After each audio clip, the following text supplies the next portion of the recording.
aad ayaad u mahadsan tahay cabdixafiid maxamuud jaamac mar kale si aan wax badan ugu ogaano jihooyinkii ay ku carareen meeshii lagu dilay tilmaamaha dadkii goobjoogga ahaa dukaankii uu ku lahaa tuulada guryaha ay ku dhuumaalaysteen iyo weliba qabrigii lagu aasay ayaa galnay iskudayo badan oo baaritaan ah.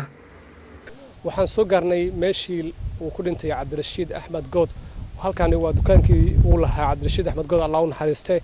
waxaan halkan ila taagan maanta walaalihiis oo aan ku soo booqanay deegaankani lagu dilay walaalkeen cabdirashiid axmed good. waa masaafo aad u dheer, waxaana soo marnay dhul baadiye ah. waxaan hadda taagannahay dukaankii uu lahaa. waxaana ayaa ka dambeeya sidaad arkaysaan waa meel maanta gubatay oo waxba oolin. qalabkii uu lahaa iska badaa, shelfiskii uu dhammaaday, laamyeerigii alaabihii kale way isku dhammaatay. xasan maalintii ay wax dhacayeen waxa uu ahaa goobjoog, wuxuu nala socday allah u naxariistay cabdirashiid axmed good. xasan maalintaas sidee wax u dhaceen? halkan maxaa ka qabanayseen? dadku idin soo weeraray sidee u yaaleen ilaa imis ayay gaarayeen? walaal dadka tiradiisa hadda ma qiyaasi karo iyadoo sugan, laakiin dadku aad bay u tiro badnaayeen run ahaantii. marka dadka aanuusaan macnaha hadda wallaahi problem wax dhib badan baan dareemayaa hadda in marka aan meeshan aragtideeda hadda wallaahi inaan ooyo waxba iguma hayso. marka wallaahi aad baan يعني waxaan dhib badan baan walaal dareemaya hadda marka aan xasuusta macnaha meeshan aan arkayo sida ay tahay. marka walaalkay halkan aan lagu soo weeraray halkan Suuriyadan aan ka wada baxnay anagoo si muuqaalka dhexda markii hore sidee ahayd hadda ayadoo gubana taaganahay halkan muuqaalkii hore sharaxaad yar ka bixi. dukaanka waad arkaysaa walaal, dukaanka mutulaalka ah sida uu ag buu ahaa. marka dukaan hadda aan ka sheekeyn kara ma ahayn dhibkiisa macnaha soo ahaa saan ugu deganay nidaamkiisa. marka haddana sida aad aragto u yaala walaal, marka waa saas weyn. markii hore waxaad sheegtay inuu dukaan weyn ahaa oo idinka aad ku nooleedeen oo reer laga beeli jiray. hadda rajada aad ka leedahiin in halkan aad ku soo laabato ka waran? hadda inaga nafteeni baaba taagnaan la cabsi darteed, sababtoo ah dadkan aad arkaysa say inagu yihiin iyo say noo soo wada fiirinayaan. marka niyow allah rajo saas anu hadda kama qabo. waxa ka iman doona anu waqti kale inay qaadan doonto warumaye, laakiin hadda waqtigan xaadirka uma malaynayo inay rajo saas igama hayso. daawadayaal inkastoo aan ku soconno rag aad u tiro badan oo Soomaaliyeed, haddana halkani waxaa ka jirta cabsi aad u xoogan. wayna adag tahay in waqti badan aan ku sii qaadanno oo halkani aan sii taagnaano, balse waxaan halkan u imaanay inaan muuqaalka rasmiga ah iyo dukaankii lagu dilay allah u naxariistay walaalkeen cabdirashiid axmed good aan soo booqanno, innagoo aan ku dhiiranay inaan soo istaagno dukaankii oo dhibka ka dhacay iyo xaafadii oo dhibka ka dhacay. sidoo kale waxaan jecelnahay inaan tagno meeshii aad muuqaalkii aad aragteen iyo wiilkii walaalkeen ahaa meeshii lagu dilay oo lagu jiiday inaan booqanno. dukaanka halkan ayuu ku yaala sidaad aragteen. wadada uu ninka walaalkeen ah uu ku baxsaday waa wadadan sida ay noo sheegeen dadkii goobjoogga ahaa. ilaa wuxuu cararayay degaas ayuu cararayay. waxaana la sheegay in halkaasi ay ku kala dhumeen isaga iyo wiilashii kale walaalihiis ahaa ay la socdeen. kulley qofba naf baa raacaysa, haddii naf ay ku raacaysana kulley ma garan kartid meesha aad ku cararaysid. dabadeed waxaa suurta gashay in dadkii dhibaatada u geystay walaalkeen ay halkaasi ku qabteen sida uu sharxayo adeerkiis oo hadda nala taagan safarkan nagu heliya. assalaamu calaykum walaal, magacaygu Cabdi Bedel Harwa. sida saxaafadda idin soo sheegtay guriga wiilasha lagu gubay waa kaas ahaa. dadku waxay ka yimaadeen sidaad aragtaan wadadaas ka soo baxeen. maalin ka hor markii meesha la bilaqaystay wiilasha maalinkii dambe ku soo noqdeen Firikey rabeen inay dukaanka kala baxaan. markay arkeen dadkii oo soo socda dukaanka ayay xidheen. waxay islaayeen dadku intayna dhaafayaan meesha iskaga jira. dadkii iyagiiba ku soo noqdeen, meeshii bay ku gubeen hareeraha intay shidaal iyo baatrool ku tuureen. kadib markay inamada arkeen inay khatar ku jiraan oo lagu hareeraysan yahay, iridkay xoog ku soo mareen. halkan wadadana bay ordeen iyagoo saddexa oo walaala ah.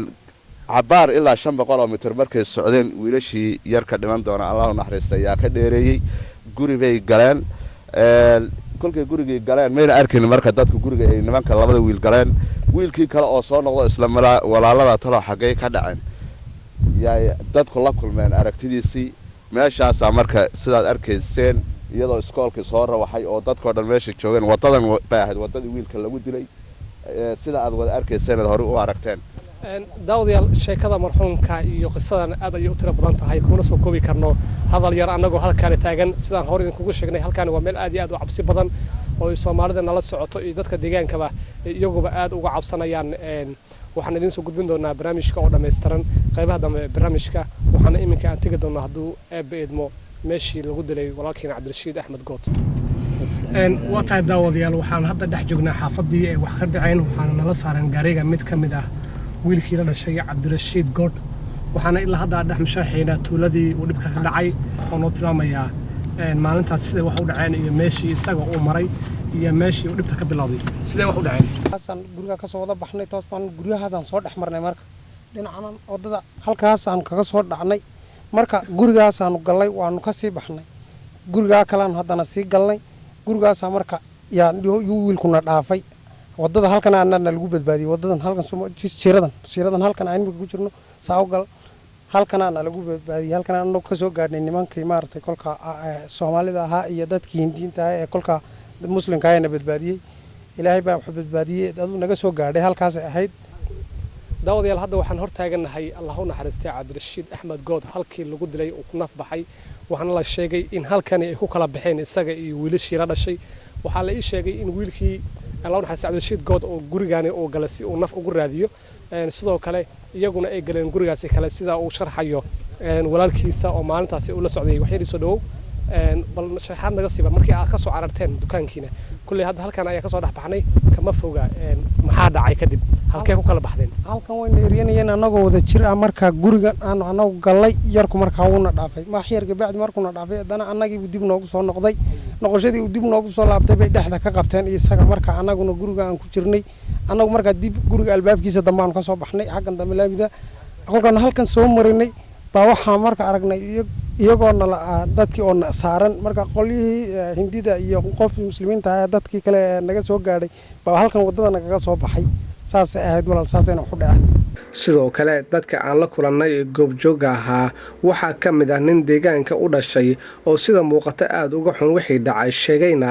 inaanan Soomaalida loola jeedin in la dhibaateeyo balse weerarka uu ku wajahnaa dad darogada ka ganacsada hadalladiisiina waxaa ka mid ahaa Yes, sir. I remember that day.